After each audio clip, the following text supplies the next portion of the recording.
And the lying corporate media. I'm Jake Duesenberg. We're broadcasting live from Roseville, Minnesota, in the belly of the beast. Here today, joining me on the show, as always, the political junkies, led by Mega Jesse. How you doing there, buddy? No, I'm doing good. I think we got a lot of really interesting things to get into. We got an awesome interview lined up, so I'm very excited. Hey, I'm losing count. How many indictments does your boy have now at this point? Yeah, I know. It's never ending. The deep state is after him. It's like 3 or 4. That's how you got to say it now. It's not just he's got 3. It's 3 or 4 because there's another one in Georgia coming. Mm-hmm. Everyone knows it's coming. It's crazy. We'll get into that story. Also, Minnesota's young, blonde Matt Walsh. What was I supposed to call you? Someone called you the... Baby Walsh. I don't remember. Baby Walsh. There you go. That was Blonde Brad Baby Ganser, Walsh. right? Blonde Baby Walsh. Yeah, there you go. right. Mr. Straight-laced himself, William. That's what straight-laced in your wardrobe this morning. Yeah, Or the afternoon, whatever it is. You can't see it under the desk there, but he's wearing shorts. So I walked right into that one, didn't I? I have a buddy, Andy Parrish. He used to be advisor to Michelle Bachmann. And there's an infamous picture I have of him on Care 11 set where he's got a suit top, the tie and everything, and he's wearing shorts because it's the middle of summer and he had to go do this media hit, but he went in there. Apparently it's more common than you think, but yes, I am doing that because it's hot outside. it is. All that global warming. Reading your comments is Bridget. If you want to be part of the show, she will try to read your comments. If you for sure want your comment read, especially with our guest today, make sure you hit that Rumble rant, $10 or more. We'll interrupt the program and read your comment. We sure will. How you doing today? Fabulous. Good. Dawson, Deep State Dawson, running the dials as usual. Yep. Got a big program today. You ready for this? No, always. I'm ready. We're going to talk about after this COVID surge, and we got a great interview with Gabe Rench, who is from Idaho. I love Idaho. I'll be out there somewhere soon, a couple months. Not quite Idaho, but Montana. It's all the same thing, right, Jesse? Oh, I thought you were implying It's you were close. moving there in a couple No. months. Hunting elk, by the way, with a Gotcha. bow. Real easy thing to do, by the way. A protester shutting down I-94 by himself with some political connections. You won't believe this story. We'll show you what he was saying to motorists when he was trying to stop them. This is a story I don't think is getting talked about enough because, we got to talk about aliens nowadays, right? Big distraction because the U.S. credit rating was downgraded by Fitch. So we'll talk about why that happened. If we got time, Devon Archer, this is interesting stuff. Tucker Carlson interviewed him after his interview with Congress. And the third indictment on President Trump and how bullshit this thing is. Is that fair enough? Do we have time to cover all this stuff? Make it quick. After the aliens talk, just I kidding. think we'll be good. Yeah, our audience doesn't mind us talking about aliens, but if we talk about Barbie, oh my God, how dare we? And I agree with them, by the way. All right, so let's talk about this article. Pull it up, Dawson. The media is still using COVID scares. You wrote this, William. Tell us about it. Yeah, I mean, we discovered a couple of articles from Minnesota media that's still talking about COVID. The KSTP article was talking about how there are a spike in cases or a spike in testing. It was something weird where they're testing the wastewater. And they discovered like a 54% increase in COVID material in the water. So they decided, well, this is worth an article. What they're really doing is they're just trying to keep people afraid, I think. They're still trying to get clicks. And it's kind of embarrassing at this point because like COVID is such a it really should be. It really should be a dead subject. But what's happening is that, universities and employers point to articles like this and say, look, see, this is why we need to keep our vaccine mandates in place. This is why we encourage you to wear a mask. And then, of course, you have the neurotics who still wear their masks out and about, who still insist on keeping the 6 feet between you. Mm-hmm. And they'll say, well, haven't you seen that COVID cases are up 54% in the metro area? It's just so ridiculous. I don't remember if I was saying this on the show or this was like one of our meetings, but I was on the St. Croix. I was doing an overnight camp trip with the boys. And this was like the busiest day ever on the St. Croix, right? Eastern Minnesota, western Wisconsin, that, north of Stillwater. That's the St. Croix River. Gorgeous river. Love it. And there's this couple in a kayak. Oh, no. Was it a tandem? No, it was I two think I know different where kayaks. this is going. And they're wearing a mask. Wow. And this was like 3 weeks ago. Now, someone brought up to me that that's probably the Canadian wildfires, but for some reason I don't believe it. because they kind of look like that type that would still wear a mask for COVID. Well, wait, was this when it still smelled like plastic outside? I don't think it was that bad, but I mean, See, do you that think would that's be the case? one. What do you think? I it don't is, think COVID? that would have stopped the smell though. Like I would have stopped that because the smell was so bad. Oh yeah.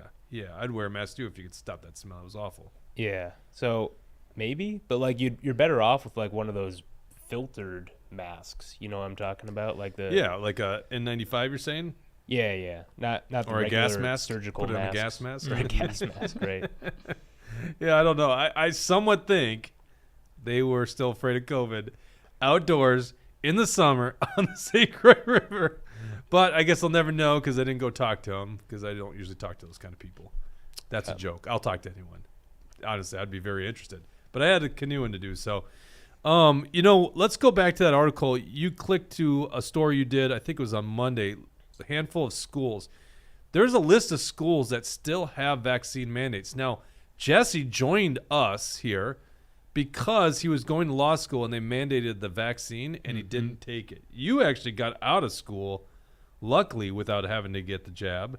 Yeah, they didn't mandate it, but they required you to get tested every week in order to go into academic buildings. Yeah, which was it's annoying. incredible that they, do something unconstitutional for you, for you to be able to get your law degree. It just showed that, the systems that are in place are totally broken and they don't care about our freedom. Yeah. No, they definitely don't care about our freedom. If you look, there's a chart. Scroll down there, Dawson, for us. There are mandates here. 104 colleges in the U.S. still mandating COVID vaccines for students, faculty exempted, and some have indicated they will never let this go. Really? All the while, they refuse to make sense of the pseudoscience, otherwise known as political science. So the vast majority look like they're from the far left states, California, Illinois. What did we have? Pennsylvania, New York, right? But you got two in Minnesota. We got McAllister College, St. Catherine's University. For those watching in Wisconsin, Alverno College? I don't even know what that is. Coming from, let's see, is our guest from Idaho? Nope, nothing in Idaho. No shocker there. So you can look on this, actionforliberty.com. We got it posted. But yeah, still being mandated on some college campuses. Absolutely ridiculous. Yeah. My big question is, do we go back to some degree of COVID tyranny? I'm thinking no, but we got an election coming up, a very important election. They're clearly trying to stop Donald Trump from running, right, with these indictments. And the conspiracy mind that I sometimes bring forward was this whole lab leak done to basically stop Donald Trump, right? Or was it a ploy for China to become a superpower, overtake the United States? One of those things seems to be logical, but they hate Donald Trump so much. Obviously, by having a global pandemic, they can change the election rules. I shouldn't say laws, because they just basically upended the laws, which allowed for, for instance, like absentee ballots not to have witness signature. Yeah. So I don't know. So is there going to be a push to go back to COVID tyranny because of that election? Don't know. But they are starting to sound these alarms, at least with our local media. I think it's more likely you'll see climate lockdowns. Yeah, that's what Brad says in the comments. Yeah. Yeah, but it's not scaring the voters. We've known about this so-called climate disaster forever, and it's not scaring the voters at all. Well, when Otherwise, government Democrats starts wouldn't. taking action like they did with the lockdowns, that's when it becomes real to people. Talking heads on the media, TV screens don't do it anymore. Yeah, but they can't do the lockdowns unless people are scared. That's the whole point of COVID. But if you do the lockdowns, people become scared. Oh, so you're saying? No, I don't. Because I don't think was- it plays out But that way. it is incredible how many people just obey the orders, do whatever they're told, whether it's by COVID, whether it's by climate mandates and lockdowns. That we have to be ultra aware, we have to be vigilant, and prepared to fight the government on these battles. My brothers in arms are the people that stood up to this COVID tyranny. We obviously were right away against COVID tyranny. Let's go to this video here, and then we'll bring on our guest in Idaho. This is so interesting. This is, back during those days. And, of course, Idaho, probably not the worst, but this is the city of Moscow. Tell us about Moscow, Idaho. Yeah, Moscow is where the University of Idaho is. It's one of the only liberal towns in the entire state of Idaho. And as soon as COVID came, they were implementing these mask mandates, these lockdowns, and all kinds of things. They shut down the university. They made it all online. And this example here in this video proves how insane they really went. Go ahead and play that. He comes from heaven above us, and in the strength appointed. Some always trust in chariots, and others trust in horses. But we recall the Lord our God, strong past our own resources. You see those circles? That's where people are supposed to stand. Remember those?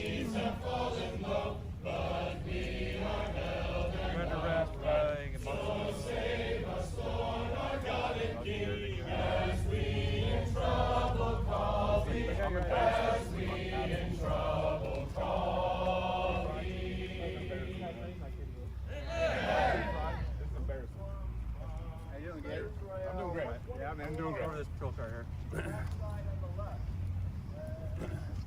Didn't see this happen for BLM, Gabe. It's unbelievable. Isn't that weird? Hey, just give us a little space, will you, please? Yeah, just give us a little space. Got it. Got it. You guys should not be doing this and doing this kind of crap for the mayor. This is embarrassing. Yep. You guys are stronger than this. You're more Shouldn't be doing this. Your name, sir? You guys are tough people. This is wrong. You're a cop. Those people should go to jail. You guys remember that? I mean, I remember seeing these videos at the time. Obviously, one person got arrested here in Minnesota, Lisa Hansen, for disobeying the governor's lockdown orders. Of course, it happened to us statewide here. This is a city rule. Join us today, Gabe Rench, the guy there in handcuffs. I think those handcuffs have been off for quite some time. They detained you briefly. Is that correct, Gabe? I went to jail for 3 hours that night. That was it. And no formal charges. Is that correct? No, I had criminal misdemeanor complaints filed against me. That would be about $1,000 in fines, up to 6 months in jail. But they dismissed it. After 4 months. Oh, really? So, interesting. I had to hire a lawyer to defend me, and then my lawyer was just really good, and we just said, hey, you're going to lose because my First Amendment rights were protected. And then so the city acknowledged that after about 3 months, and then asked for a letter of dismissal from my lawyer. And my letter of dismissal from my lawyer is really good.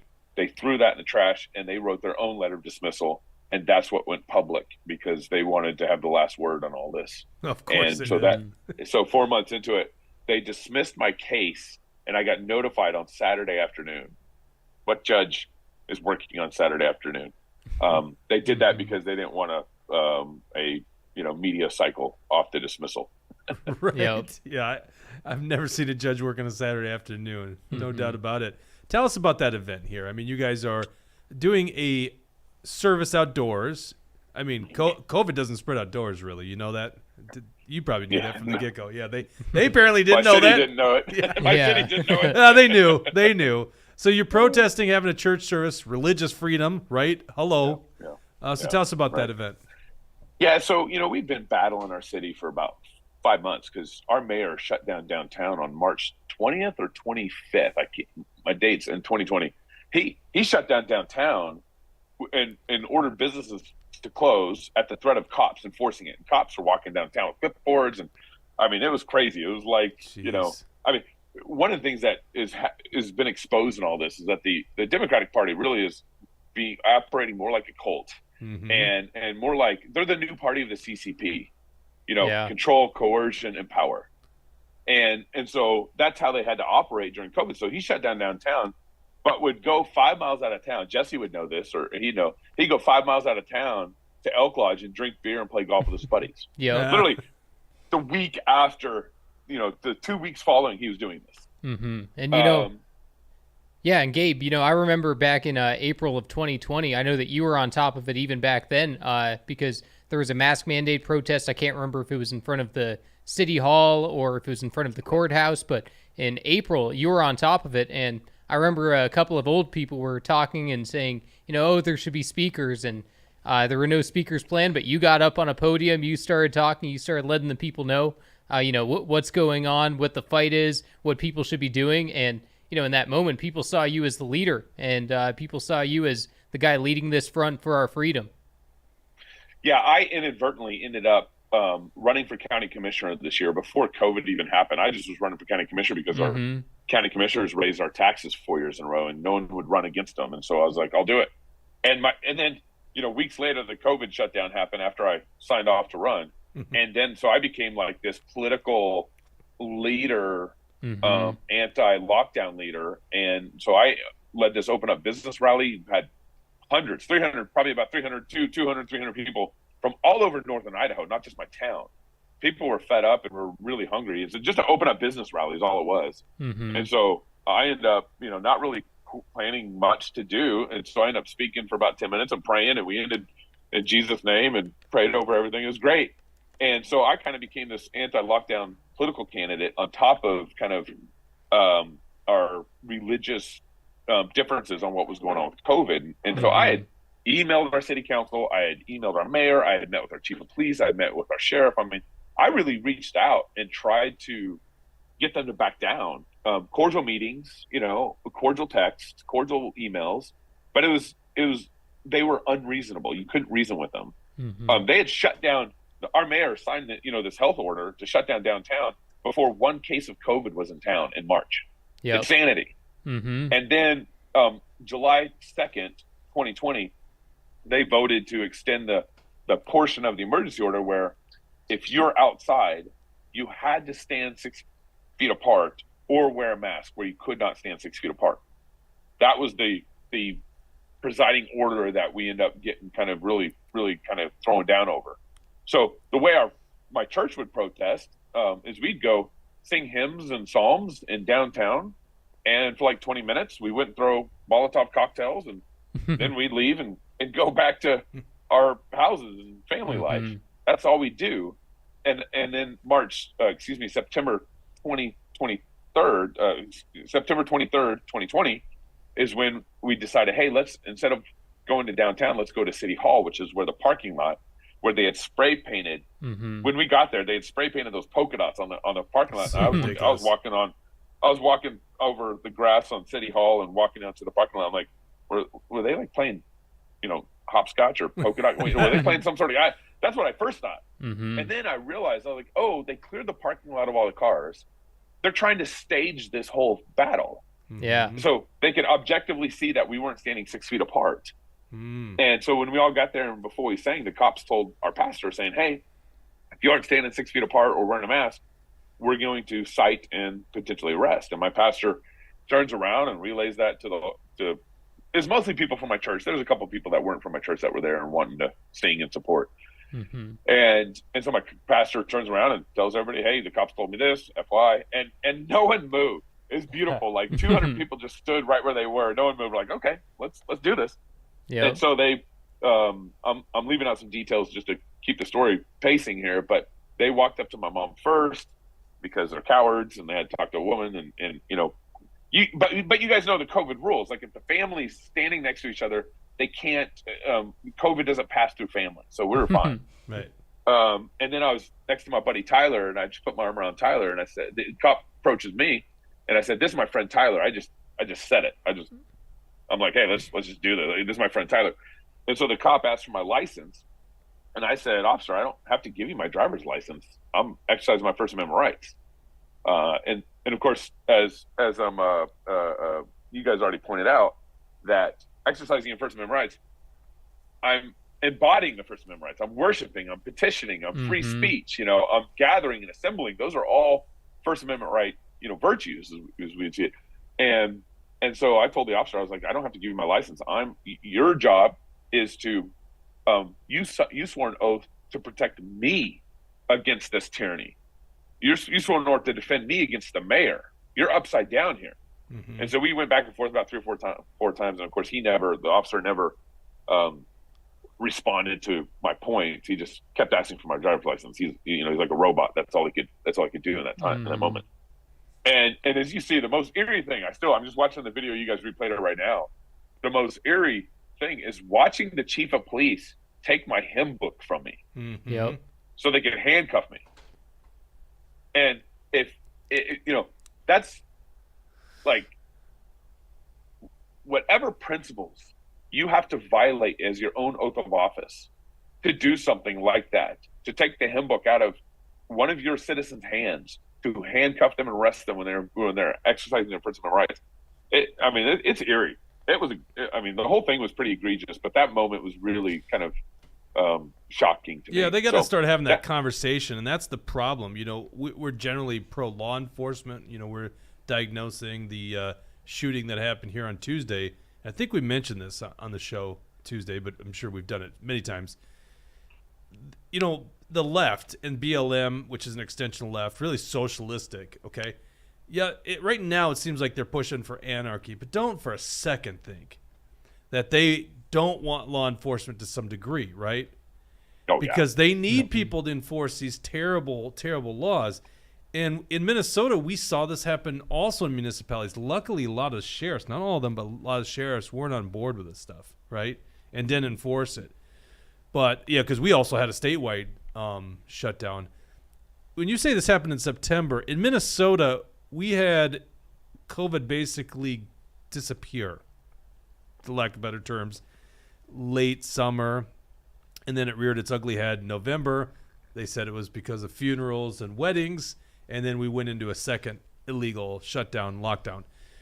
September, this was the mentality in the city in September? Oh, yeah. What was going on? Were you guys having an influx of COVID cases? No, we'd gotten up to 400, I think, at that point, and no deaths. So there's no influx. And as Jesse knows, like, we're in this blue dot in a red state. And the liberals here, and I'll flush this out a little bit here, the liberals here, we really are run by like a liberal cult. Mm-hmm. Yeah. Like facts don't matter to them. Rationality and logic don't matter to them. And that's why I think it's kind of an apt description. They really are the new party, the CCP. Yeah. They run by coercion. They run by control and power, CCP. And then in addition to this, like, hypocrisy doesn't matter to them. My mayor, is playing golf and drinking beer with his buddies while he orders all the businesses in his town to shut down. Mm-hmm. My mayor, 3 weeks before I was arrested, he was officiating a wedding outside with no mask and no social distancing. 3 weeks before he had me arrested. Mm-hmm. So it's like this liberal cult, exists, and this is how all cults exist, is because hypocrisy doesn't matter to them. Yeah, and it's definitely a liberal cult because, I remember at my time at the university that your church, Christ Church, was always getting demonized, was always getting smeared by the university, by the students, by the city council, by everybody. And I thought it was insane. I didn't know what was going on. I took it upon myself. I said, I'm going to go to one of these sermons. And to me, it was just a Christian message. It wasn't extreme. It was exactly what I expected out of a Christian church. And were you guys maybe more hardcore than some churches? Of course, but that's good too. That's still, adhering to the Christian message. So I'm wondering, why does the Christ Church get smeared so much? Because it is nonstop in Moscow. Yeah. So I've been here since 2002, and we've been lied about since I've been here. Mm-hmm. I think really what you're seeing here in our town is a microcosm of what's growing nationally between the liberals and conservatives. And really, it's a proxy war between liberals and Christians nationally. And so that's why the Democratic Party is full of liars. Oh, yeah. I mean, it's not that the Republicans don't lie. We got our liars. We got the liar in New York, whatever I can't even remember his name anymore, but we have liars. You got to narrow it down. Yeah. And we should be able to call it out ourselves. That should bother us. We aren't a cult. Hypocrisy should bother us, right? But the liberals, they lie, and then they don't care about it, and that's where the hypocrisy kicks in. And so the same thing's been happening in our town since I've been here in 2002. I graduated from the University of Idaho too, Jesse, and I was constantly lied about up there. But I think it's also because the social justice and Me Too movement, those plays were run on us back in 2002, 3, and 4 when I was here. My pastor wrote a book called Black and Tan, talking about how slavery should have ended by the gospel and not by a war. In the same way, abortion should end by the gospel and not by a war, because we had people in our camp wanting to shoot abortion doctors, and that's why he wrote that book. And we immediately got called Southern sympathizers. We want to go back to antebellum South, all that BS. And it wasn't. We wanted to end slavery. We're just saying, hey, if abortion kills 60 million babies. Mhm. And slavery killed, 600,000 soldiers plus enslaved 3 million blacks. Well, we think they should both, and because they're such embedded cultural sins, we should think they should end by the gospel, not by a bloody war. That was the argument. So we were talking about things in a way that liberals hated it back in 2002, and that's why social justice and the Me Too movement came after us back then, and that's why we've been lied about since. And then in addition to that, you have a bunch of cultic, liberals in town who want power, and so they actually don't care that we get lied about because it makes it difficult for us to win, city council elections and win county commissioner elections because we're just lied about. And the common person who doesn't know, Jesse has to go to church to figure it out. He has to go visit what we're doing and figure it out and be like, oh, yeah, you guys are being lied about. That's pretty ridiculous. Gabe, but what does the Southern Poverty Law Center think about you guys? You have to get to the bottom of this. We're on the list. We're on the list. Okay, well, let's I think the people running the Northern Poverty Law Center might be weighing in on this one. Great people. Wonderful. A lot of people say good things about those people. Yeah. So let's fast forward here, because the reason that we want to bring you on is you just actually got a judgment in your favor. So they dropped the charges 4 months later, as you say. On a Saturday, they announced this thing to bury it in the media. You sued them do I have this right, in 2021, and it took 2 years? Yeah, about 3 years. So my case got dropped January, it got dismissed by the judge January 2021. And then me and my wife were talking, and I was like, I didn't want to sue my cops because it was really the liberal city council and the cult that kind of runs town that I wanted to go after. And so, but I emailed my chief of police and I emailed my arresting officer in January, February, and I said, hey, let's meet. And I started off the meeting. I was like, hey, me and my wife talked about this. We don't want to sue our cops. That's why I'm here. I'm meeting with you because I don't want to sue you.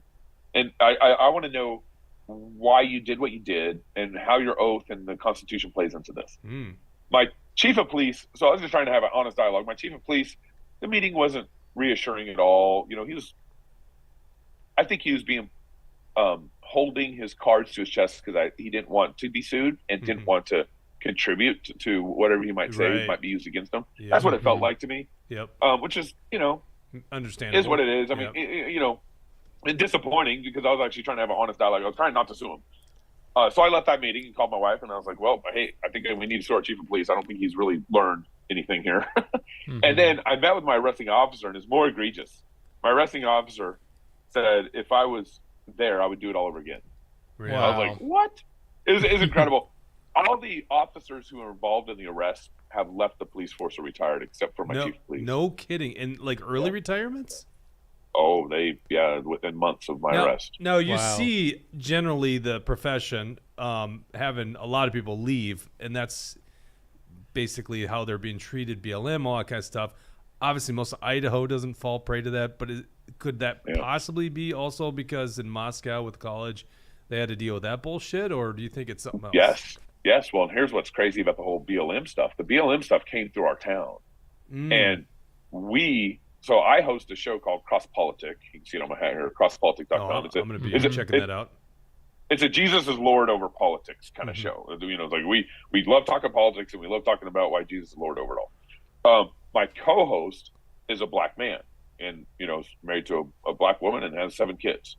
My other co-host is a pastor, a white guy. We were reaching out to our chief of police saying, hey, we got your back. And my co-host, Knox, his wife, his black wife, emailed or called the chief of police and said, hey, you don't worry about this Black Lives Matter stuff. We got it. The chief of police, this is months before I was arrested. The chief of police wanted to stop by their house and get a picture with them and bring gifts to the kids because he wanted a photo op because of their support with him in town against Black Lives Matter. And they said, Knox and his wife were like, no, we don't do photo ops, but we got your back. So when BLM came to town, like we had their back. We had emails with them. We texted them. We said, don't worry about this stupid BLM stuff. And pretty funny. Interesting.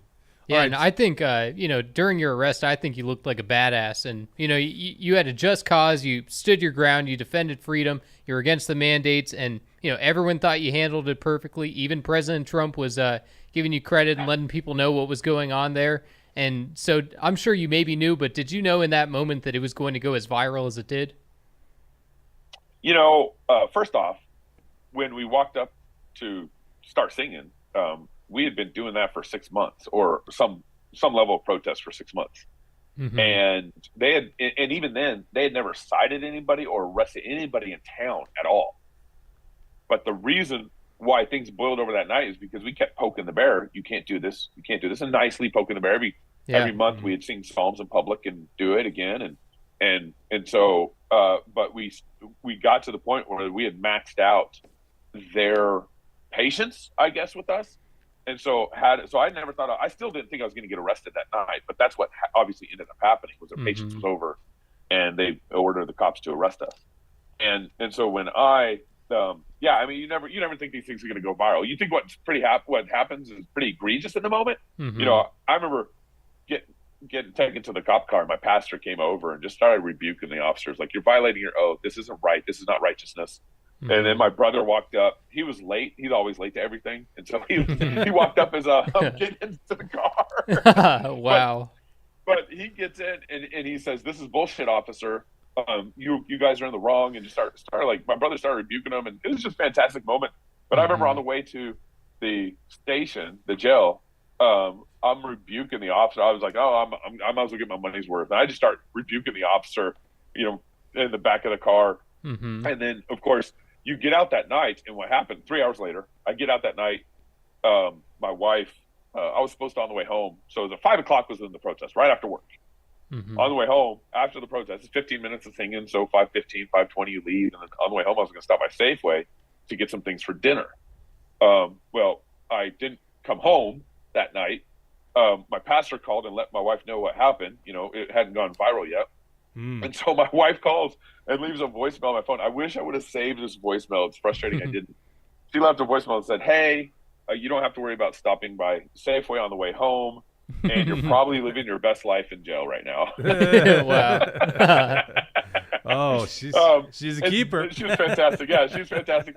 And so I get out that night, and my Knox, my co-host, calls me and says, like, "Go to the studio right now. We're going live." Oh yeah. And so we immediately, some of the people involved in filming the shots that you saw, we get them all in the studio, and we just go live, and it's just a raw show. I mean, you go back and watch it. Nice. I haven't seen it in a long time, but it was a real raw show.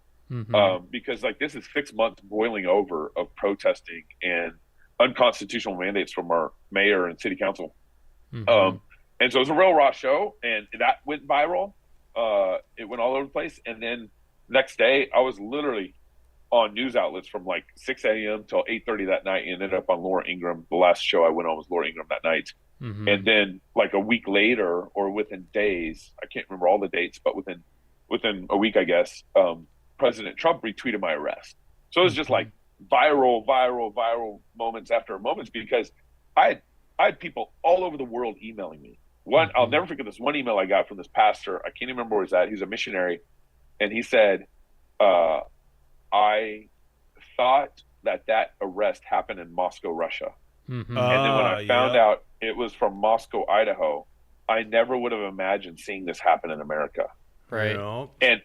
And so I think that it was just a shock to the system in a way that some of the other COVID protests weren't, because a lot of people, I was the only person to get arrested during COVID.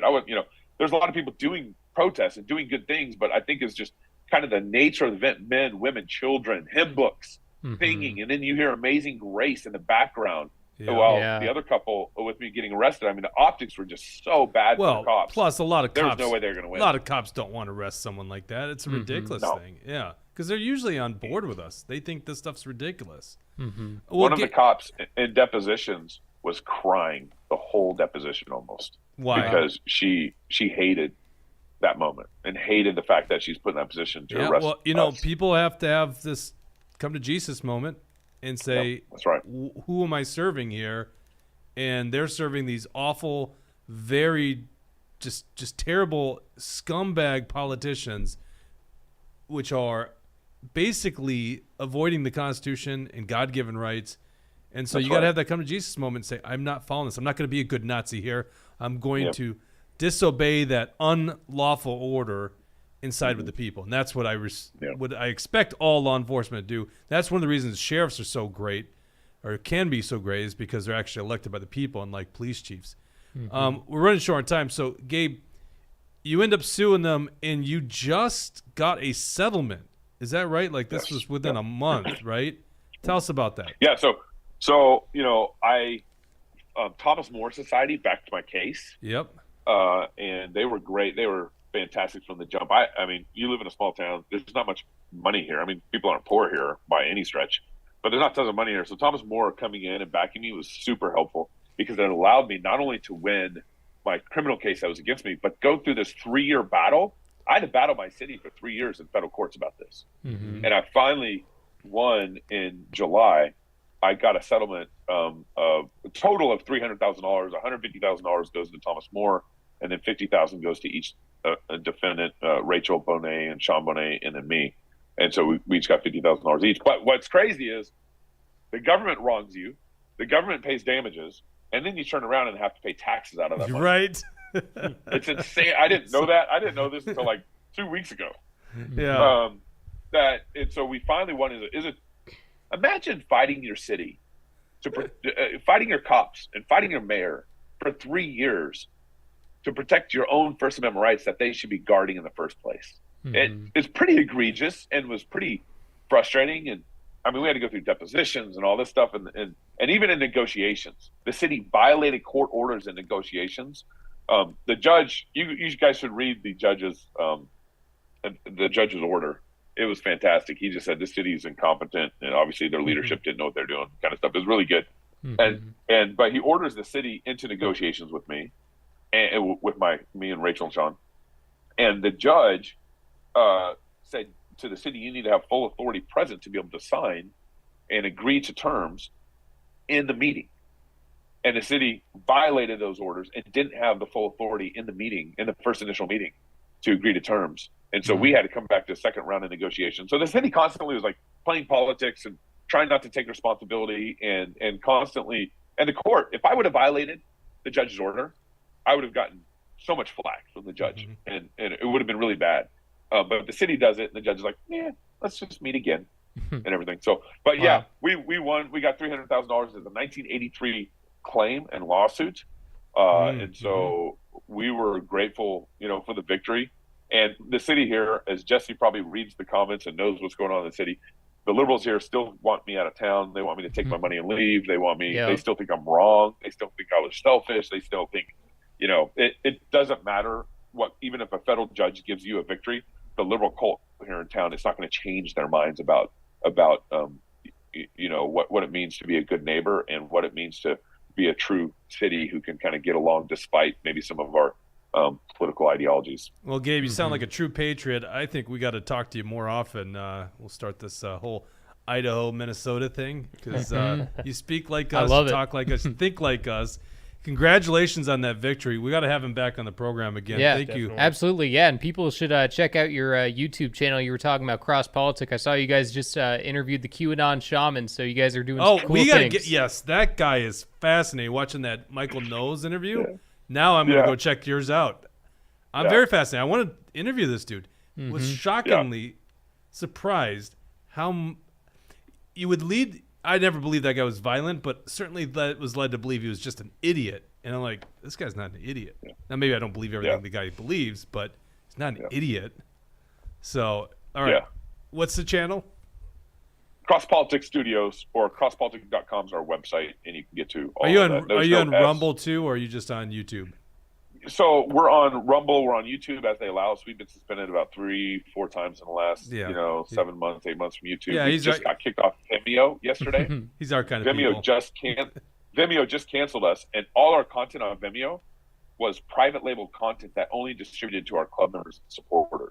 Wow. And Vimeo kicked us off yesterday, and so now we're scrambling to try to figure something out. So but YouTube right now is allowing people like us. We haven't had a strike for months, right? So it's been a while. Yeah, maybe we should start building our YouTube channel back, because we just gave up on it. Just went purely Rumble. We still post on there, but thank you very much for giving us your time, and we'll have to talk to you in the future. Yeah, thanks for having me, guys. Appreciate it. Awesome. Jesse, I really like that guy. Yeah. I mean, he's just like us. Mm-hmm. You know, that's the thing is, I wish during COVID, all the people that thought like this lived in one state. Right. And I'm a little biased. Idaho's a pretty beautiful state, right? Mm-hmm. Lots of elk, lots of wild animals. Of course, Minnesota's a beautiful state as well. So I guess, quite frankly, we could have brought them all here. But put all those, you know, people that actually like Moscow, Russia, and put them in a state, and then we all stay in a state, and then we don't have this problem. And guess who's going to boom? Guess who's going to be more productive? It's definitely going to be the state of patriots. Mm-hmm. That's true. I mean, that kind of happened with Florida, but let's be honest. I mean, it's not like Florida is all people that believed what we believed. There's still, because I flew to Florida during the pandemic, and there's a lot of mass. There was a lot of mass down in Florida being worn. A lot of people believe in that crap. But that was fascinating. I really like that guy. I'm going to check out his interview with the shaman because that guy's fascinating. Let's go to the story on the I-94. Do we have any comments that we need to go through? I was trying to look. Not really any specific questions. Okay. I-94. You guys know about this yesterday?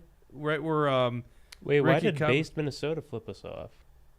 That's a thumbs up. What are you talking about? Oh, Yeah, I that's a could've thumbs sworn that was a Are you just middle starting? Are you finger just, emoji. are you just starting Gosh. fighting words there, William? Jeez. Yeah, it looked like a middle finger. You know, I'm emoji. really triggered by your shirt, by It's the him way. and Tucker. Why are They're you talking to triggered each by my other. shirt? Well, I think you're racist because that I'm shirt. channeling my inner retiree. Are you? That's Yeah.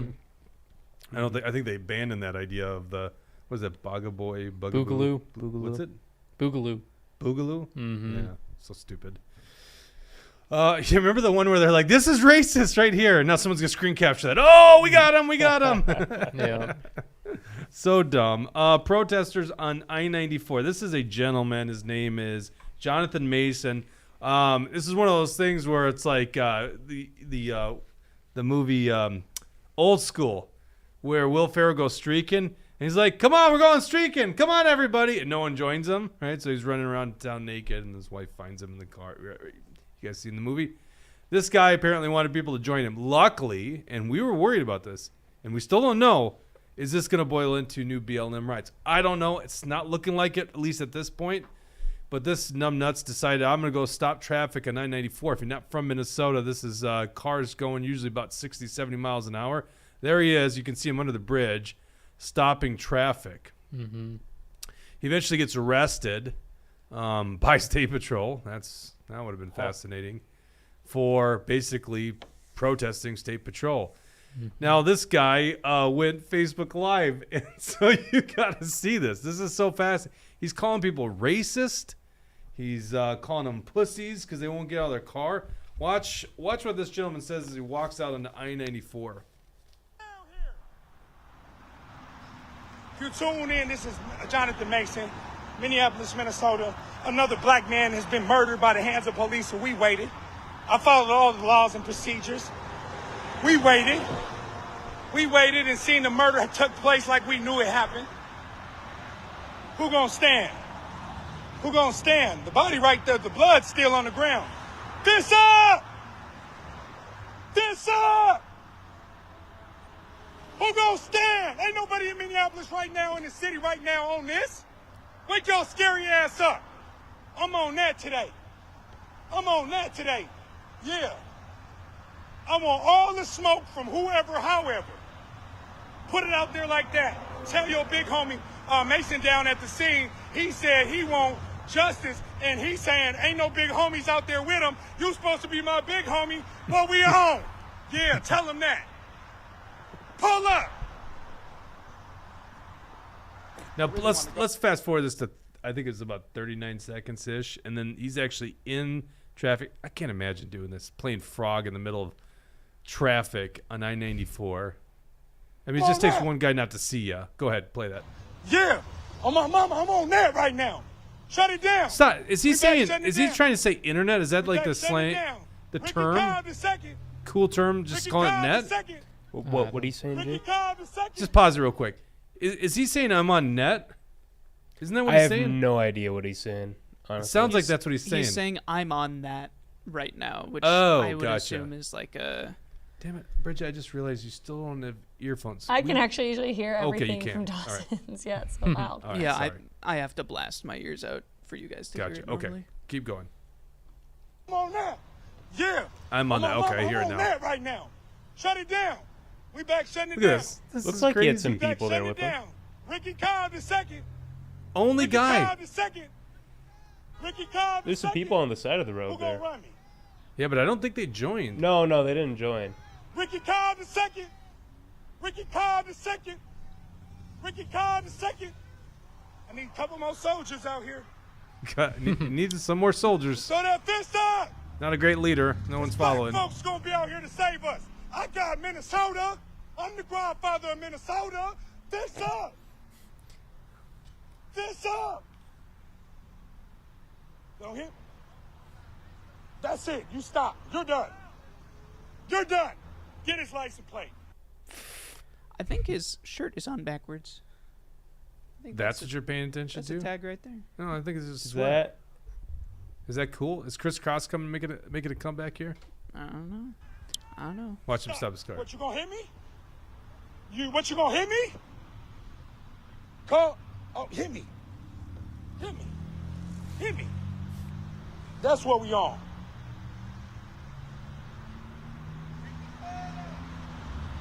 I would be so pissed if I had that car. I'm telling you, you're done. Stop your whip. Somebody got murdered. You care?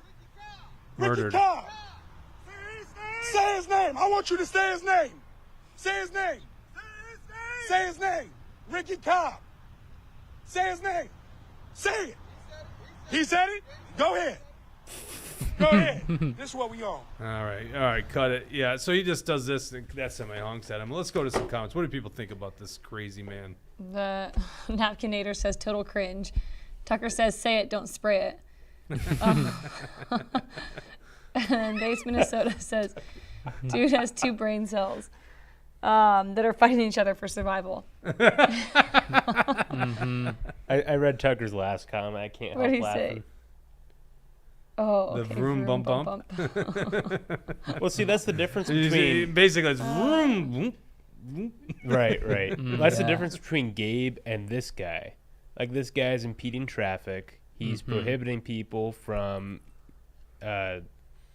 It's a commerce thing. Yeah, but Gabe's killing people with COVID. Don't you know? Yeah, right. Do you know what the transmission rate of someone who doesn't have COVID in spreading COVID is?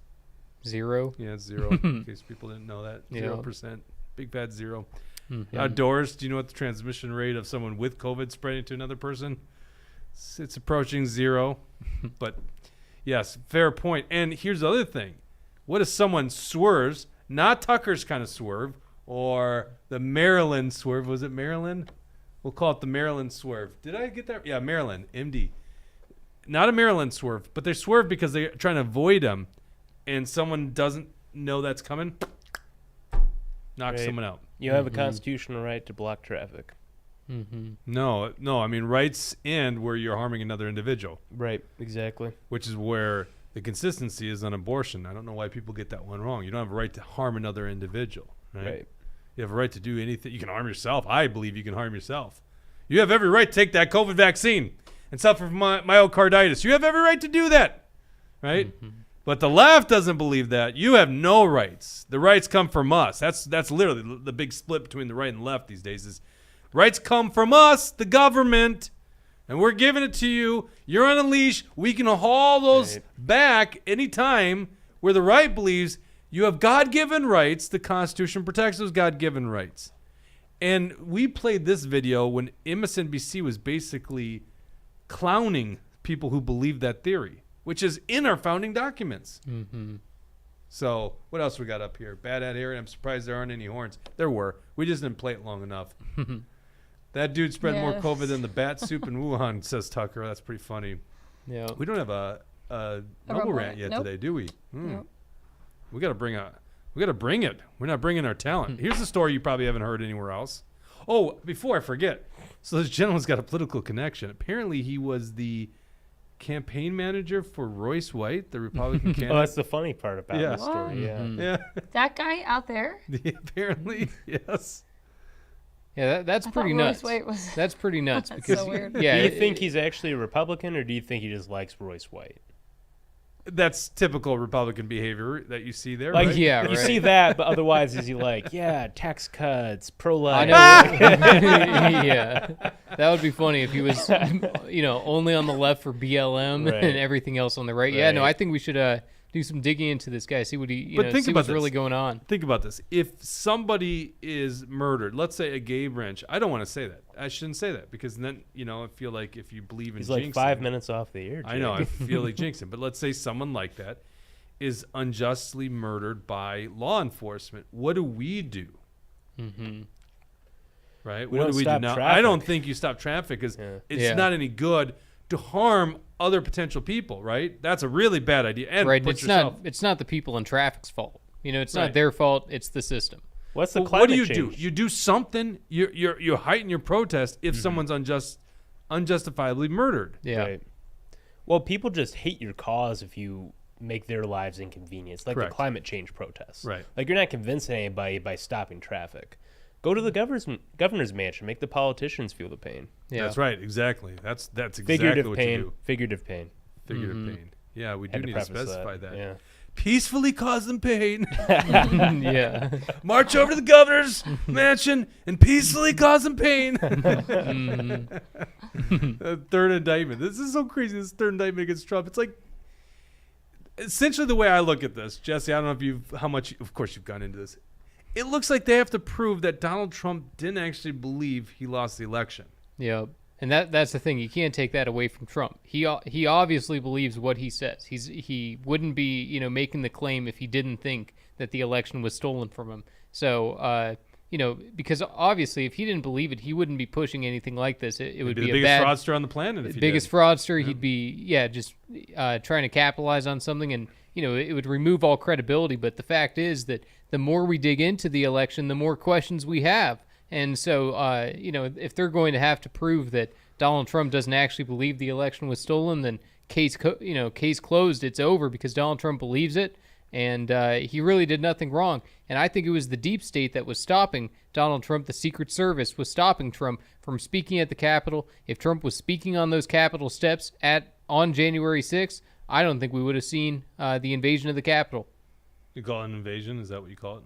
Well, by the deep state, by the people like Ray Epps and others who were telling people to break in, people who were breaking windows. Of course, you can't break windows to go into the Capitol building, but also, of course, as we know, the cops were opening doors, letting people in. So it's a combination of things. Well, the January overwhelming 6th is majority complex. of people were very peacefully walking through the Capitol too. Mm-hmm. And Of yet- course, yeah. Yeah.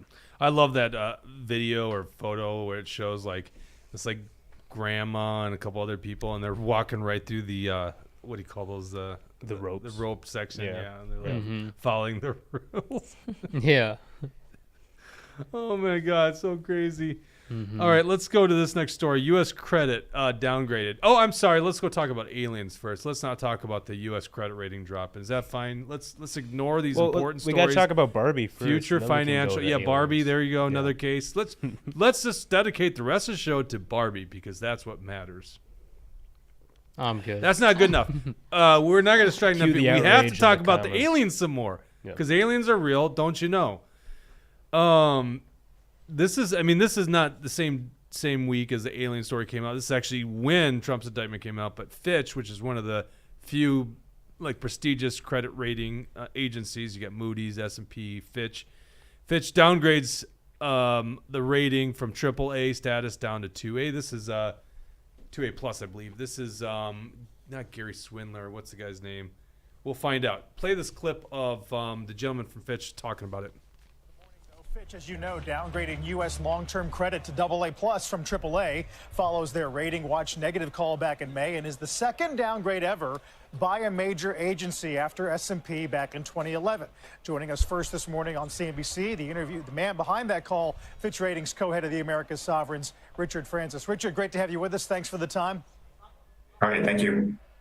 Would love to know sort of some color on the timing and the thinking behind the call now. As some have pointed out, some of your quantitative models have actually been on the mend the last 6 months or so. Yeah, I mean, honestly, this is this is a steady deterioration that we've seen in some of the key metrics for the United States for a number of years. Debt to GDP in 2007, general government debt was less than 60%, and now it's 113%. So there's been a clear deterioration. Furthermore, we're expecting fiscal deficits to rise over the next 3 years, and we expect debt to continue to rise over the next 3 years. And furthermore, because of the higher interest rates and the higher stock of debt, we're now seeing the interest burden rise pretty fast, actually, in the case of the United States. So the underlying numbers are, especially on the fiscal and debt side, are quite negative. When it comes to all right, the all right, let's cut argument right there. about- I mean, isn't that just fascinating? Now, I don't know what to think here. Is it, half of me says, what took these guys so long? You just downgraded America finally? Like, Yeah. we have been bankrupt for so long. But there's the other side of me goes, what does that mean? Why is our credit rating going down? Because, quite frankly, we can just print the money, right? This is interesting. You were telling me Walls was bragging about Minnesota's credit rating. Isn't that right? Yeah, apparently we have AAA status or whatever you call it. We do, yeah. And that's just a bond rating. So basically, the lower rating you have, the higher you have to charge in interest rates. Or sorry, not charge. The higher interest rate you have to give the creditors. And obviously, we can't put it all on Biden, but it's happening under Biden, which means it's ultimately his responsibility. It's a uniparty. It's a uniparty course, problem, right? Of course, right. But, who's president as it's happening? Joe Biden. And so it's almost like a little bit of a slam for Tim Walz to be saying, well, it's AAA here in Minnesota. It's like, well, your favorite president is causing all these problems for our country. And Tim Walz was a congressman voting for all those big budgets that ended up creating more of a deficit. 2011, he was actually in Congress in 2011 when S&P downgraded our credit rating. Yep. Now, he was too busy creating resolutions for Klaus Schwab at the time, so he probably wasn't paying attention. Yeah, that did happen. Tim Walz signed or had a resolution praising Klaus Schwab and the great work of the WEF. Yeah. You know what's interesting about this coming now is that this is like a couple days after BRICS got together and announced their new currency. And there are like a dozen countries that are signing on to it. So this very well could be the downfall of the U.S. dollar as the world reserve currency. Well, and this is the thing. Half of me is like, what took them so long? The other half is like, we just print money, right? But it's like, we actually are defaulting on the debt. And I brought this up during the discussion on the debt ceiling, okay? We are already defaulting on the debt. When you control the money, you devalue the dollar. If you sell a 1-year treasury, right? Okay, and they're basically selling to us, but they sell it to like China and they sell it to the Federal Reserve. That's just phony. But they sell the debt, and you get, let's just say it's 3% interest rate on a 1-year treasury. But inflation erodes away all that plus another 2%. You lost money by locking your capital in that U.S. Treasury. So they've already defaulted on the debt. So this whole rating system's kind of goofy. The rating system, and I'm sure there's some smart guys over there at Fitch and all Moody's and all that. But it's like, I'm sure they're talking about this stuff, right? But in the end of the day, their assessment on paper is, are they going to default on making good of the payment in U.S. dollars?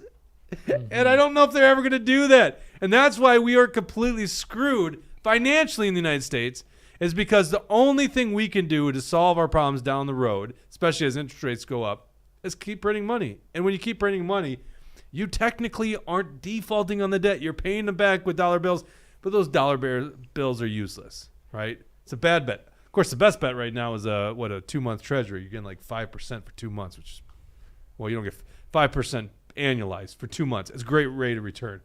We got any important comments here to read? Base Minnesota says it'll really hit home if and when the U.S. dollar loses its reserve currency status. Yeah, that's Sorry, I don't know why I couldn't do that. What's Glenn got to say? Glenn, I'll just jump. Trump administration spent a lot of money increasing the federal deficit.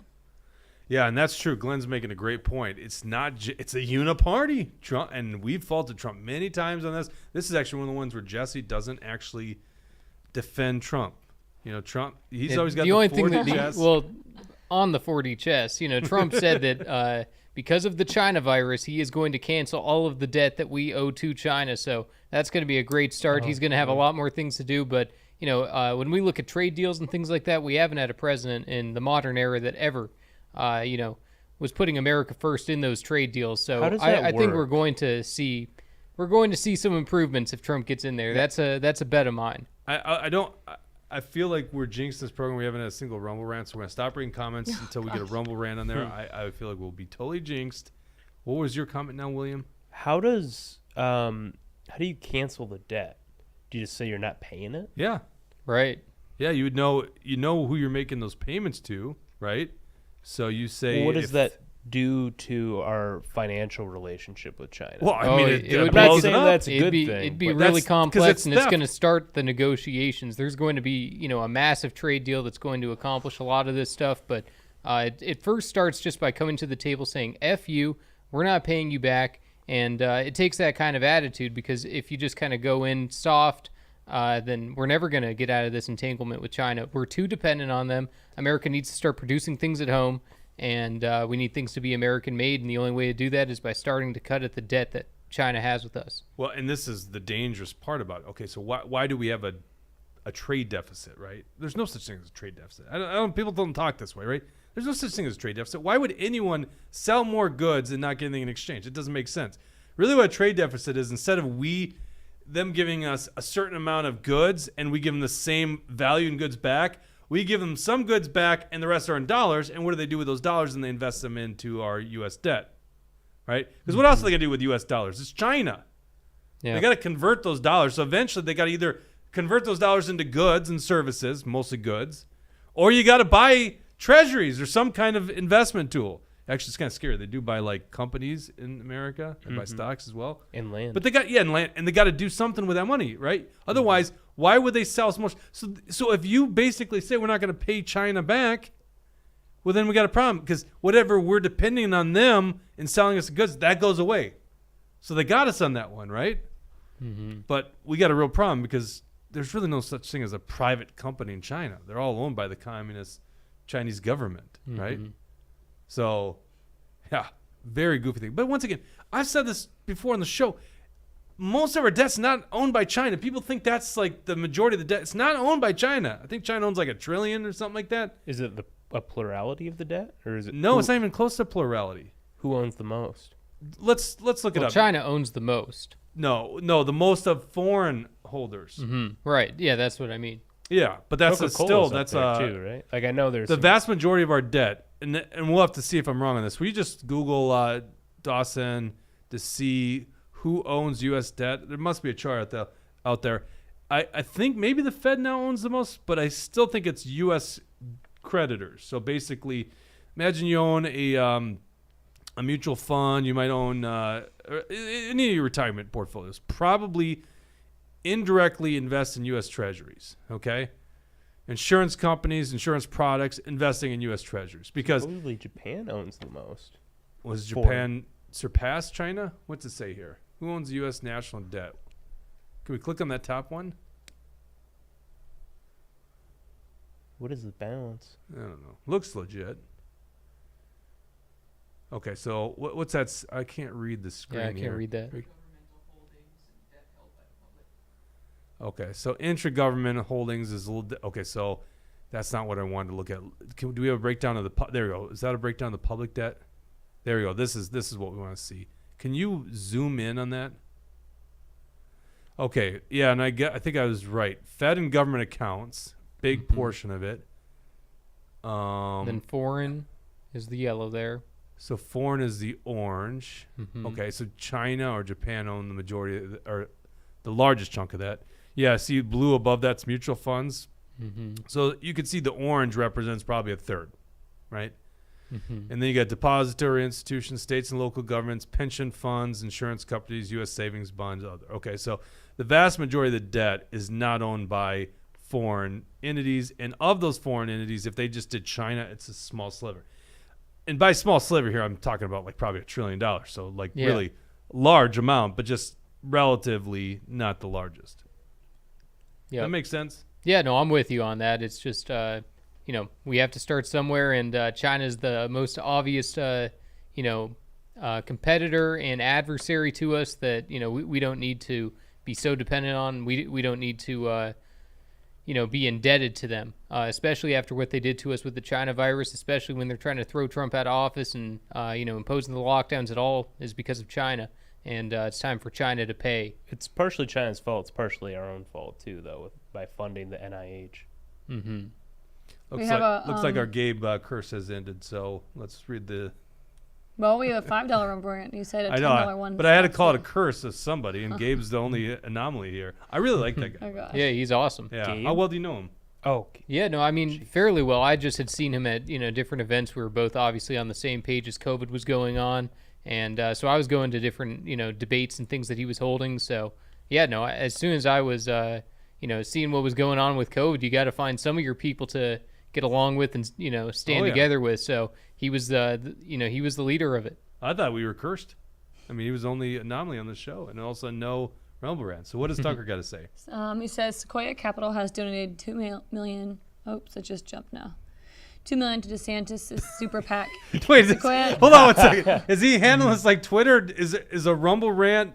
Does it have a what's the word? Limit? Character Oh, limit? it must. Does it really? That's genius. Maybe. I mean, that's it must really if smart. he's doing two $5. Or did he just instinctively go, "Hey, I'm at my 240 characters. I got to do 2"? I don't know. All right, sorry, didn't mean to interrupt. You're good. So I'll just start over. He said Sequoia Capital has donated $2 million to DeSantis' super PAC. Sequoia is the largest U.S. VC funder in China and owns a big stake in TikTok. Plus, they've partnered with Ken Griffin Citadel Securities to expand Citadel's stock and bond trading ventures in China. Now you know why DeSantis said he would prefer to enact tariffs against China because his biggest donors make billions there. There you go. Yeah, no, I'm on the same page as you on that one, Tucker. Because trade is a really interesting one that I used to be more on the free market libertarian side of things until I started understanding what Trump was really pushing with these tariffs, and especially on vehicles. The automobile industry, we're getting ripped off, especially right now. We're getting ripped off with Joe Biden, but it wasn't until Trump came in that we started becoming competitive in the automobile industry again. Mm-hmm. What were you getting at, William? Sorry, I heard would instead of wouldn't, and that's why I got confused. Tucker said it's only 200, not 400. 200 characters? Yeah. What are those dashes under? Like, see where it That's donates? like the time limit. So, like, after the thing runs out, it disappears. You would think I should know this kind of stuff running a show that mostly is on Rumble now. So, but I don't. I mean, we're the ones that mostly watch the comments. So yeah, fair enough. Well, William, do you have any defense of DeSantis? Tucker just, Tucker just gave us $10 to trash him. Do you have any defense? No. I don't know anything about this. This was reported. Yeah, this is pretty well known at this point. Oh, really? Yeah. Yeah. Well, you just selective hearing, I guess, right? Your boy selective DeSantis. hearing. We're talking about it right now. This is the first DeSantis not. He's bought never paid talked for by about China. This. We've never talked about but this I like on China. the show before. I like China. China. Yeah. That's what Nathan Wiesenberg's on Facebook. I don't know. China. Hey, you know what? China. If you want to challenge me on DeSantis, you gotta do political junkies. Yeah. If you don't want to do political junkies anymore, I don't see the point in arguing. Trump I or was DeSantis just pointing anymore. out what Tucker had said. He's I was wondering if you had heard about He's it. the one if who you had doesn't want to do anything political junkies anymore. By the way. Yeah. What are you afraid of, Jesse? No, I'm not afraid. Let's go to this story. Devon Archer. You guys following this thing? Devon Archer, the former business partner with Hunter Biden. Now, I was so excited. Who was it? Mark Anderson told us on Monday. Did we call him on Monday or Tuesday? Can't remember which day. I think it was Monday. Tuesday. Was it Monday? Okay, whatever it was. He's like, oh, yeah, this is the day that Devon Archer is in front of Congress. I was like, I didn't realize that.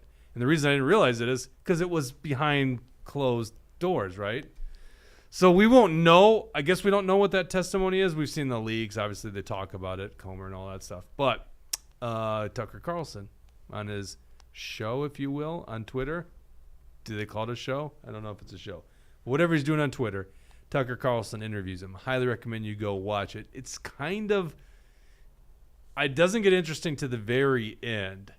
But it kind of shows that, well, it proves that Biden, Joe Biden being the case here, not Hunter Biden, Joe Biden was very aware of the business practices of Hunter Biden.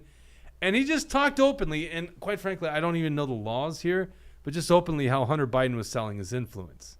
Mm-hmm. Well, yeah, and then MSNBC says, "Oh yeah, Joe and Hunter, they just like to chit chat." Yeah. Joe Biden would just, he'd be on speakerphone just so they could talk about the weather. That's what the liberal media is telling us, that that he may have talked to Hunter Biden, but it wasn't about business. No, why would Hunter be calling business people? He's sitting there with business people, calling his dad on speakerphone. Yeah, of course they weren't talking business. Give me a break. Of course they were. It's obviously a joke that, but the American people see through it. Anybody who's looking at this story objectively can see that Joe Biden was involved in Hunter Biden's business dealings, and Hunter Biden wouldn't even ever have a career if it wasn't for the Biden name. Dawson, pull up F12 for me. I put the article from the New York Post in it. Are you like lounging back there? Like, what are you doing? You got back problems today? No, I'm running the show. Yeah, what do you mean? Oh, like he disappears. Usually I can see his face, and I haven't seen him. So it's like he's lounging or something. Just curious if your back pain is back. And a little bit. Scroll down a little bit there, Dawson. You'll see a letter. This letter. What happened to it on my screen? Here we go. There you go. Click. Can you zoom in a little bit? This is from when Joe Biden was actually the VP to Devon Archer. So this is 2011. Dear Devon, and this is of Rosemont Seneca Partners. So this is where they hired Hunter Biden to be, what do you call this guy? He's just like government relations guy, like liaison, right? something Liaison, like that. yeah, whatever. But basically peddling his influence to the second highest position, right? The VP. Dear Devon, I apologize for not getting a chance to talk to you at the luncheon yesterday. I was having trouble getting away from hosting President Who. Now, this is very interesting take by Tucker Carlson. The President of the United States, and he says this to Devon. He's like, you were like 35, mid-30s at the time, right? Well, how does it feel to have the Vice President of the United States say, sorry, I didn't get a chance to talk to you. I was talking to a world leader at the time. Mm-hmm. So he goes out of his way to apologize because you're so important, and I unfortunately was talking to a world leader. That's crazy right alone. I hope I get a chance to see you again soon with Hunter. I hope you enjoyed the lunch. Thanks for coming. And then it says, a personal from Joe Biden, happy you guys are together. Mm-hmm. Now, I don't know. I honestly don't know the laws behind this stuff, okay? It's crony as hell. And this is the problem I have just generally with how Washington's run. Yeah. But that's what they're doing. They're clearly selling influence, and they're selling influence that deals with world leaders. Yeah, and it happens more often than people know. It's not just with this Joe Biden example. It happens all the time where politicians get their kids to sit on boards. I think that, John Kerry's sister was working at the UN for the longest time. There's all kind, you got to watch who you're talking to when you're in those government circles because everybody's connected, everybody's family, and that's why we need to drain the swamp. Tucker writes, the last bit makes it sound like Hunter and Devon were a thing, but, we know there's clear evidence that Hunter Biden did like women. So we know that not to be true at this point. Mm-hmm. He also liked blow. He Yep. just had a little drug problem. Very minor. Not a big deal. All right. Anything else on Trump's third indictment before we sign off for today, Jesse? I mean, yeah, is there nothing anything... really. I think, nothing that I can say that, you can't hear from, some respectable minds out there that basically are pointing out how ridiculous this is, that, Trump is innocent. We'll see how far along this actually goes if they actually do want to lock him up. Well, I think the Supreme Court might eventually have to get involved in these cases and set the record straight. So it's going to be crazy. It's going to be interesting, but I don't think I have too much unique to throw on top of what I've already heard from, good people like Alex Jones. What about you there, William? Do you have a hot take for us on the third indictment? Yeah, I haven't done a hot take today. I didn't do a hot take last episode either. Hold so on, I need, hold on 1 second. Oh, man, I need... Oh, okay, go. I'm ready for the hot take. Was that now. even a sip? It looked like a fake sip of water there. It's a real sip of water. That was a fake splash Marco on my Rubio. face. Marco Rubio The sip. Rubio. Yeah. Right. Little Marco. So I think we were talking about this morning. What's crazy is that supposedly he's already been tried for these, quote unquote crimes before Congress. right? Because he was impeached in the House, and he was acquitted in the Senate. Or maybe did they vote on the second one? I actually don't know now that I think about it. You guys convinced me before that they did vote on the second one. Well, so I know they voted on the Ukraine thing to acquit him. I don't think they did on the second one, but I don't know. But regardless, I mean they've already done this show and dance, so you can't try them twice. That's against. So this is what's fascinating to me, and then we'll sign off here. It's that no former president, has ever been criminally charged, and here's the third one. And these are like with another one coming up. 3 or 4, right? They're gonna do it in Georgia. Everyone knows they're gonna do it in Georgia. And who knows how many more they'll pile on. Like it's ridiculous. But I mean, I guess. But I think at this point we kind of know that. It's almost as if we don't even care. He's not hurting in the poll numbers anymore, right? And so, and you were saying, what time is he arriving in D.C.? Should we break the coverage? It's like, I don't know. I don't think we should. It's kind of getting old. And I think voters are kind of like, this is getting old. Yep. Do we even care? Yeah, and Trump was acquitted twice. I just looked it up. He was okay. I wonder what the double jeopardy claim would be like. That'd be interesting. There was a Newswire post on Twitter that I saw earlier, and I wish I could pull it up now. But it said that 52% of Republican voters would not vote for Trump if he were in jail come the election, according to Reuters. Yeah, but here's the thing. That's as of today. And I'm dead serious about this. What's 2024 going to look like? Now, I've been on this planet a little longer than you guys, okay? A little bit? A little bit. Just a little bit. I love it when we're doing these show meetings. And these guys, Bridget, you're not doing it, but they go, oh, she's old or he's old. And I'll be like, no, he's not old. And then I realize they're talking about a 40-some-year-old person. I go, that's I don't say old. I usually say older because you for say my frame old of reference. Because when I hear old, I hear gray hair. And then, oh, shit, what is that in the oh, crap. It's more in the beard. That's the first to go. I'm young in my head, by the way. Yes, you are. But I don't think we have any idea what 2024 is going to look like. I was watching Tim Pool, and it was Michael Malice, and he had Roseanne Barr on it. Roseanne Barr is a riot these days. Oh, my God. A riot. I know she's always been funny. Didn't like her much back in the 90s, but today, hilarious.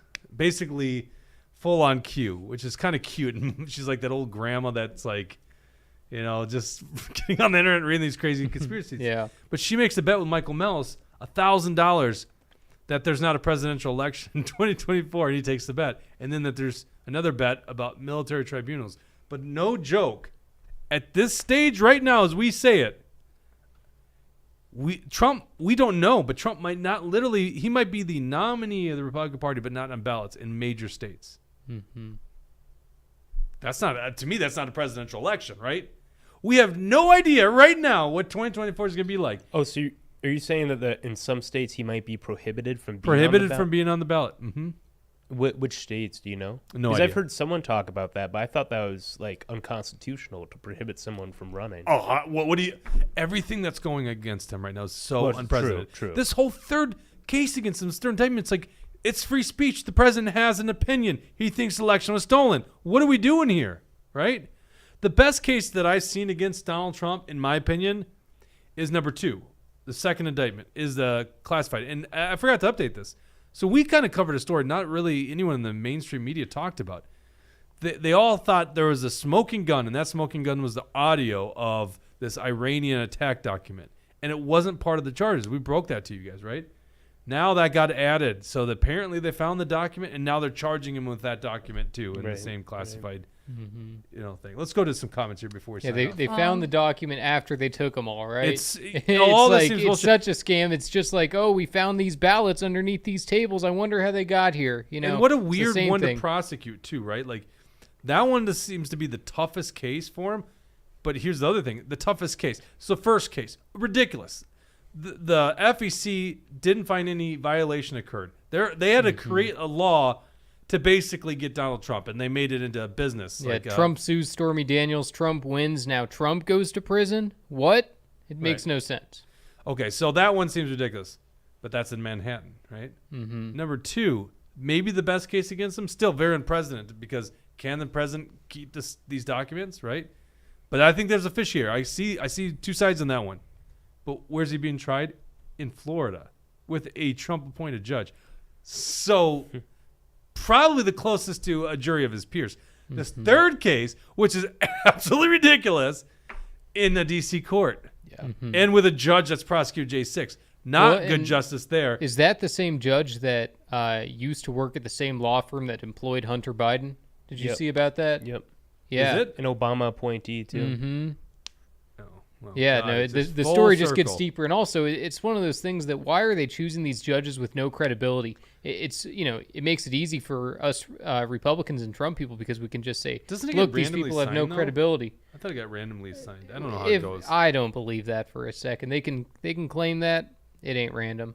All right, let's go to some comments here. Brad Gander says the 2024 election will be nothing like what we expect today. The election is a lifetime away. That's true. Oh yeah, I know, right? In politics, it's like last year's a lifetime away, right? I remember when Pawlenty lost in 2018 against Jeff Johnson, tried primary and Jeff Johnson, and he just realized this is a different era. It's like, yeah, hello, Tim, it's a different era. You won in 2006, 2018. It's a totally different political era. The best thing is when not David Hand, Paul Gazelka, last place at the Republican convention last May. Is it last May? Yeah, last May. Yeah. And he's just like, obviously, this isn't the era of a This person. isn't my year. Yeah, this is my year. This is an era of a person that's been in office. It's like the outside year. It's like, yeah, hello, read the room. So politics moves so quickly. I think what we're going to see in the next year, because I was watching Crystal and Saga, and they got the timeline of Trump court cases and major events going on. And they are saying basically by Super Tuesday, Trump most likely, assuming it's Trump, but it seems at this point Trump's going to run away with it. So it is a long journey, by the way. But if he does, by Super Tuesday, he might know. And then you got all these events surrounding Super Tuesday and after Super Tuesday, like one of the court cases, or I think it was the Manhattan one. It's like, oh my God, we have no idea what this is going to look like. So great point, Brad Ganser. Razzle Dazzle's up here. I think it was Razzle Dazzle. Says William is slipping. Must be marriage bliss. Tucker says he 100%. needs a monster. Totally agree. And he's got a monster too. Oh, That's yeah, the he thing. does. So how'd you get a Coke? Yeah, Razzle Dazzle's really has been attacking me today. Well, grab the Coke there, just so people can see. No, grab the Coke off the table. I don't know what you're talking about. You got a Coke Zero. This is not fake news. All right, It's fine. right there. You I didn't see wanna, this guy? I don't know what point you're bring making. it up. But I didn't bring want it to up help so out. it's on camera. This one's empty. But And this is this is just to bring him to that level of energy. All that just to bring in that level of energy. But by the way, that's why we like our blonde baby Matt Walsh. well, it's know, not he's like even I'm ready keel. to throw punches when I sit in this chair. Like I'm just more of a mellow person generally. I know, but the audience needs a little bit more William. They needed some feistiness, They want to see you going after the jugular, Because you got Jesse over here. He's the wild card. I'm not holding back. Yeah, I see Brad saying I'm a flat earther. Oh, yeah. Brad, I'm a lot of things, but I'm actually not a flat earther. Yeah. I believe Well, they were I asking about your believe in the stance on sphere. landing, but you already sounds like addressed you're a that. normie then. No, as far as the globe goes, I guess I am. I know two flat earthers and love both of them, but boy, come on. What are you doing? And I don't mind it either. It's good to question everything. Yeah, that one's a crazy one. All right, let's keep going. What do we got? Bad Hat Harry earlier when you guys were talking about age, he says you're making me feel old now, and Brad reassured him that it's okay to be old. Apparently, it's the new. Yeah, we just make fun of Jake. We don't make fun. No, of you don't make anyone fun of else. me. That's not true. That's fake news right there. You're saying something legitimately, not thinking of it, and you just objectively think someone in their mid 40s, early 50s is old. And I catch you on it. You know what? I'll pull up a counterexample. I thought Cece Davis was younger than she was. You we did. were talking about that in our meeting this morning. And I got that right. I think both Dawson and I. How old is she? 48, or maybe right? you and me. Oh, really? I I would thought she was in her definitely 30s. guess younger. Yeah, I thought it would was too. late 30s. Yeah. You did? I would have guessed that. Yeah. Boy, that's funny. Earlier in the week, we were talking about Black don't Oppenheimer crack. movie came out, and I kind of did it as a joke, but I also just kind of was stupid for a little bit, and I was like, so yeah, back when like the nuclear bomb was happening, Jake, you might have been around for it. Yeah, God. And it was like by accident too. I just stumbled across the funniest thing I've said all week. So Oh, I thought that was on purpose. I don't think that it was. A little bit maybe. It's but funny. It's on purpose. Jake's the only old person I'll make fun of. No, Everyone that's else why- is young in comparison. And I'm not old too, and especially in politics. That's why I got to have Dale come over here more often. Poor He's Dale. like old as sin. I got a supporter, big fan of Action for Liberty. That his saying used to be, because is in the 70s. I think he would say, "I'm 16 years. How did he say it? I'm 16 years old with 60 years of experience." 16 years old, 60 years of experience. Mm-hmm. He's old. I always ask him what it was like building the pyramids. Brad Ganser, but I'm not much older than Jake. There you go. Bad Hat Harry, same generation. All right, well let's end the show here. Is that good? Did we get everything out? Did we cover so. everything? I think so. It was stacked. Well, the Tuesday show, obviously we had a breaking news conference, so we don't have that here today. And I'm glad we stuck around for that. That was good. So anyhow, we'll be back on Tuesday. We appreciate all you guys tuning in. Really makes our day. We love the Rumble rants. That really brings up our mood. We love the feedback. We love the comment section. Unfortunately, they don't keep that comment section up after the fact. Tell other people. Make sure you like this episode. That tells the algorithm, hey, show it to more people. Share it with friends that you want to hear the true stories, especially when it comes to like COVID tyranny. And what else did we talk about today? Oh, U.S. credit rating and the protester on 984. Share this story and everything we're doing here with more people. Razzle Dazzle, please share our Barbie review with friends and family that you know of. We will be back on Tuesday. Take care. Have a great weekend.